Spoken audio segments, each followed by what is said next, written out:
Proud of our team, proud of our guys. Found a way to win. We celebrate all wins. Dana Dimmel has been doing this for a long time. I got a lot of respect for that staff at UTEP. He's got veteran coordinators, Keith Burns, Joe Robinson, a lot of veteran guys. It's a very well coached football team, and I wish them the best moving forward. Really proud of our defense. Tremendous night, 131 yards given up. Tremendous night. Wish we could have got a shutout. I'm not sure we didn't coach a little harder on the last two series. Proud of Keith Patterson, our defensive staff. Thought they had our guys extremely ready to play. Our guys executed at a high level. Still looking for that first takeaway. We're going to continue to coach it, continue to demand it. The takeaways will come. We'll get them. And when they come, they'll come in bunches. Offensively, I thought Allen again played another good game. I don't think our running game was as sharp as it needs to be. We got to go back and probably look at some stuff. It'll be good to get some guys back healthy. We've played a lot of guys in the last 2 weeks, and I'm looking forward to going on the road next week at Arizona. But happy with our performance. We celebrate all wins, but it was a really, really good night. The whole night belonged to our defense. So with that, go ahead and open it up. Matt, obviously you have respect for both the teams that you played in the programs, but one is an FCS program and UTEP has struggled. What have you seen these 2 weeks that you feel like will translate when you play a Pac-12 school next week and then start into the Big 12? Yeah, it's not the Pac-12 school that concerns me. It's continuing in this program to do everything the right way. Monday morning at 6:30. How we attack meetings, how we practice, how we lift, how we go to class, the discipline, the accountability. Next week from 6:30 Monday morning till probably 3:30 on Friday, whenever our plane leaves, it's exactly the same. So I'm looking for the same investment, the same preparation. It's all in the preparation and the consistency amongst our guys. We got to teach that and coach that, and Arizona happens to be the next opponent. Coach, with Roderick starting off with that sack, how nice it just to kind of see him kind of just get you, be that catalyst for the defense. I think he's 2 back-to-back good games, 96. That's how he practices every day. That's how he attacks the weight room every day. Proud of his effort, proud of his game.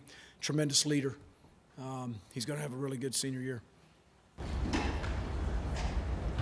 Coach, what are your thoughts on Jalen Hutchins and how he's coming along as a young player?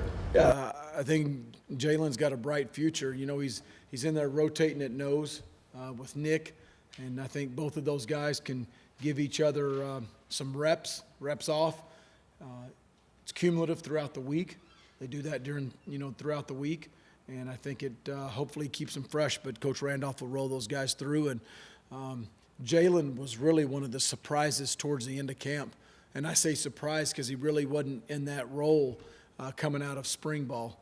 But I thought he had a tremendous summer. It's another guy that's 100% bought in everything that we've asked him to do since December the 1st. How does it feel to get for Dalton Rigdon to get his first ever varsity touchdown catch? I didn't know that until right now. Yeah, I'm happy for him. Yeah, he looked very fast. I will just say that out in the open. Following up on that, besides his obvious kind of speed and athletic ability, what has he done to put himself into a position to get all the playing time? Same guy every day. Since the minute we walked in here, it's like, who's this dude? Same guy every day. Never bust assignment, catches everything thrown to him. He's 160 pounds dripping wet, blocks his tail off, catches everything, and he's really fast. He's been a joy to coach. I know Luke enjoys coaching him, but he's been the same guy. He's a consistent guy. You know exactly what you're getting with Dalton every day. Coach, last week you talked about the lull in the third quarter. Did you feel like there was a similar lull in the first quarter and then kind of leading up to that interception? And how were you able to kind of break out of that? No, I don't. I don't feel that was similar. I just think the first quarter woes can kind of probably be traced back to some missed blocks and not executing the run game very well. I didn't think we ran the ball very good early in the game. How much of that do you attribute to not having Jack Anderson, not having Terrence? Just a little bit. We got Division I, Power 5 offensive linemen. They need to block like it. No, it probably has a little bit to do with it, but I'm not going to blame it on that. You said the game belonged to the defense. What about the defense impressed you today? We thought we played great team defense. They ran to the ball, rallied. We made some really good opening tackles. Not opening tackles. Some really good open field tackles early in the game on some of those bubbles and perimeter now screens and some of the things they were doing to try to put us in space. And we made good tackles in space, but we were rallying, running to the ball, and then I thought our D-line kind of dominated pretty early in the game. Coach, in regards to the defense, how anxious are you to get your first takeaway? You had the pick six, but it was negated by the offside. So how anxious are you to get that first takeaway? Oh, we all are. I'm not gonna over dramatize it. I mean, we're coaching the heck out of it. Last place we coached, we led the country in turnovers. We're doing the same drills. We're going to continue to coach it and emphasize it. And I truly think when they come, they'll come in bunches. Is Jordan comparable to some of the big-time linebackers that y'all had at Utah State? I think Jordan Brooks is big-time linebacker. He practices really good. He's a football junkie. He can blitz. He can come in gaps, skinny, and come out thick. And that's a natural art.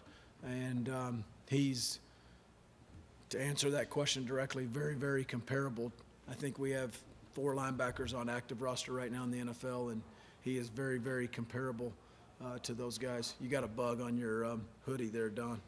It's coming inside of your hoodie right there. No, I'm dead serious. Yeah. No, it's on the inside of your hoodie. Yeah, I promise you it's in there. Yeah. No, it's for real. And I know some of you guys are still recording that, aren't you? No, it's in the black part, man. It's right there where you're. Coach, what did you see from Alan Baldwin tonight that stood out to you? I mean, just in terms of having to play through some things and just kind of keep the offense going forward, even though it wasn't maybe his best night or the offense's best night. What do you mean by playing through some things? Well, I mean, it just didn't seem like you ever got into a flow. It didn't seem like it never really flowed for you like maybe that you wanted. I realize you put a bunch of points on the board. It just didn't seem like that you were consistently going. Well, I think that's, yeah, I respect the question, but 1, 2, 3, 4. I mean, we had 4 touchdowns under 2 minutes and 33 seconds. That's pretty fast.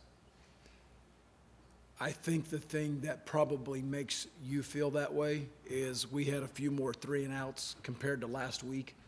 And again, I think I can kind of attribute to the running game. We got to run the ball better. But anytime 6 touchdowns, and the longest drive was 3 minutes and 30 seconds. 3:34 for the field goal. And that's fast. But we got to be able to run the ball better, and there's a few more 3-and-outs. You got to get that first. This offense needs a first down. I think it's 58% of the time or something like that. We get a first down, we're going to score something, and then you add 2 first downs, and it continues to climb. And that's what the offense needs. It needs plays, but there's going to be some times that we're going to be pretty quick strike, and as long as you're putting points on the board, that's good. If you go 3-and-out, we hurt the defense a couple times tonight, putting them back out on the field. It's probably that's probably why you feel that way, but you finish drives with touchdowns, we'll take it. Got Basher tonight. TJ had a good night, solid. UTEP kind of did you a favor by putting Kai in, so you got to see the pocket passer in the first half, and then you kind of switched to the scramble in the second half because you're going to see kind of both this year. How was it to get the defense out there and they get to kind of see how to play against both guys? Well, I'm not sure Dana was putting him out to do us a favor. I mean, yeah. Oh, Kai is extremely athletic. I've known Kai since he was that tall. Extremely athletic, dual threat kid, and he can create some +1 mismatches for us in the run game. Are Jack, Terrence, and DeMarcus, are they day-to-day? No, you don't. You got it. All right. We've already talked about this last week. Right, but none of them are serious enough to be considered longer than day-to-day? They're day-to-day. That's kind of about 2 They need more. to improve day-to-day, too. They are. Austin McNamara, just looking at the numbers, I think last year in high school, the average I saw was he averaged like 42 yards a punt. Now he's averaging like 48. Has he been, did you see that cannon leg that he's displayed? When did you first see that? When did I first see him?